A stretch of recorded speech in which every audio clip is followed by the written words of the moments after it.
You're listening to the Hidden Killers Podcast. This is the Hidden Killers Podcast with Tony Bruschi. Joni Johnston is joining us, clinical and forensic psychologist. We're diving in to get her perspective on what's going on in the case against Brian Kohberger. Joni, the alibi is he likes to drive at night. Thoughts? Well, my sense is the defense probably worked with what they had. Yeah. I mean, I have 4 kids, they're adults, and they drive around a lot. They love to go together and go on these drives. The issue, though, is where are you driving to? Why are you turning your phone off when you're driving? Or are you routinely doing that? So I think the challenge for the defense is, it is a very generic alibi. They did have to work with what they had. And it's something that can literally be tested. I mean, his phone should be able to tell them or to tell everybody how often he was driving around at night and where he was driving to and how often he turned his phone off. So if he was this kind of night wanderer, then, given the other evidence, he's still going to have a tough road, I think, to hoe, but at least it would give some credibility to what he's saying. I guess the question would be, even if they can establish a pattern of behavior here with other trends on his phone showing that, yes, he does drive this route a lot at night, would that be positive or negative for him, considering they have already looked at that and have seen that he does drive that route and kind of has stalked, is what they're believing has been going on prior to the actual night of the murders?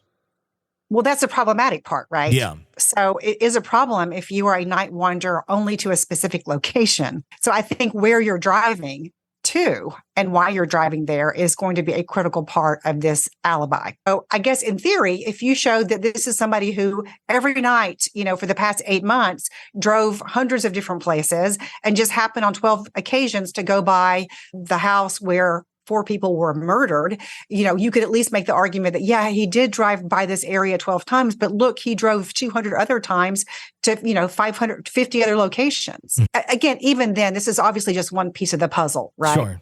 So even then, you have all the other evidence that everybody's gathered or the prosecutors have gathered that he's going to have to speak to. So again, I think ultimately, this alibi, is almost like an admission in a way that, yeah, he was out driving around on this night. I don't know what else you do if you are the defense, and that's all you have. Are we missing something here? Is there more to this? Is there something more to the defense coming out and making this statement? Because obviously it doesn't look very good. It looks on the surface kind of desperate or just playing into, we have the records that he was out driving. But what exactly was he doing? Are they going to take this into an angle and try and attack the cell phone triangulation and show some sort of possibility of error there or a degree of possible error there and try and punch holes in it by using this sort of alibi? Well, certainly that will be part of their testimony. They're going to be having experts, I'm sure, come on and talk about how inaccurate, triangulation is, or the range that these towers can actually reach and those kinds of things. I mean, that's going to be part probably of the defense. But again, I think it is very problematic when you have somebody who's driving to the same location 12 times, particularly evidence, at least what was been published, that he drove not just once to King Road on the night of the murders, but he drove back the next morning. Yeah. So I think that's going to be very difficult to be a distraction if you're out riding around. Without a doubt. When we're talking about the crime itself, considering that the victims were asleep when they were attacked, does that tell us anything about his choice in terms of vulnerability, attacking someone who isn't necessarily ready and able to fight back, that he found targets that were somewhat soft, if you will, although it does appear that towards the end, there was some of a fight back? Well, I mean, most people who commit premeditated murder are looking to either murder a vulnerable victim or they're looking to find someone in a vulnerable position. It's very rare that somebody is particularly when they're looking to murder a stranger, looking to somehow test their physical prowess. Sure. On their alleged victim by picking somebody who's as strong as they are or, who is as intimidating as they are.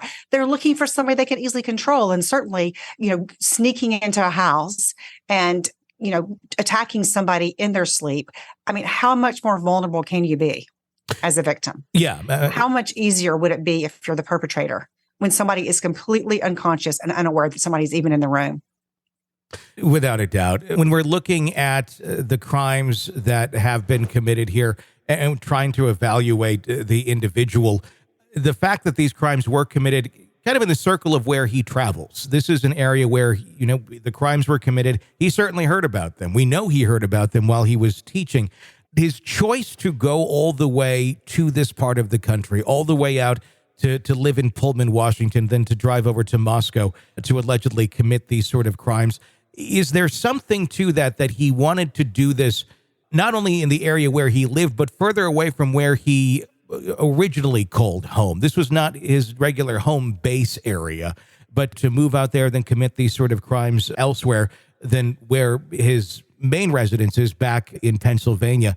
The fact that it occurred out in Washington and Idaho areas, does that speak to anything in terms of his psyche or why he would choose to go all the way over there? I think it does, Tony, in the sense that I know that there was some people who came forward after Kohberger was arrested saying that he was oftentimes lurking on the Idaho campus as opposed to the Washington State campus. Now, there have been some other, allegedly creepy behavior on his part, even at the university he was attending. But I think it makes sense that he would pick a place that was close enough to be familiar to him. He obviously was familiar with this campus and familiar with the locale, but wasn't too close where he would, be noticed by people who knew him, by his students and those kinds of things. And so in addition to there, certainly being, I think, something about at least one of these victims that drew him, I think he probably did, in terms of looking at some of his sexual interest and his voyeurism and his stalking, those kinds of things. It does make sense to me that he would look a little bit further from home than picking somebody who he might run into on the way to teaching a class. This is an examination of the hidden human condition. This is the Hidden Killers Podcast with Tony Bruschi.